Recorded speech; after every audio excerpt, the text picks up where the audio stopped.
আসসালামু আলাইকুম। সবাই কেমন আছেন? আশা করি সবাই ভালো আছেন। তো অনেকদিন পরে আবার একটি ভিডিও নিয়ে আসলাম আপনাদের মাঝে। আমাদের কাছে একটি আইটেল ফোন আসে। এই ফোনটির সমস্যা ছিল অটো রিস্টার্ট প্রবলেম।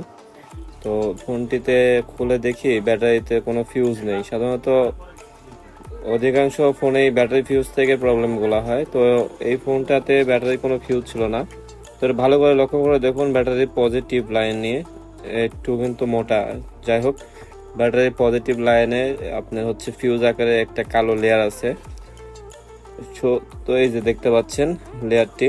তো এই লেয়ারটি আপনারা সুন্দর করে আয়রন দিয়ে এটা তুলে নতুন করে আবার ঝালাই করে দিলে ইনশাআল্লাহ আপনার ব্যাটারির যে অটো রিস্টার্ট প্রবলেমগুলো আছে ফোনের, তো এই প্রবলেমগুলো ঠিক হয়ে যাবে। এই যে দেখতে পাচ্ছেন কালো একটি লেয়ার। তো এই লেয়ারটি আমি সুন্দর করে তুলে দিলাম। ব্যাটারির আরেক পাশে ওই লেয়ারটি আছে, ওই লেয়ারটিও আমি এখন তুলে দেব। এই যে এই লেয়ারটি আমি এখন সুন্দর করে উঠাই দিলাম। তো দুই পাশে লেয়ার উঠাই দিলাম। এখন এটা সুন্দর করে ঝালাই করে দেবো। ঝালাই করে দেওয়ার পরে দেখুন ফোনটি 100% সমস্যাটি সমাধান হয়ে যাবে।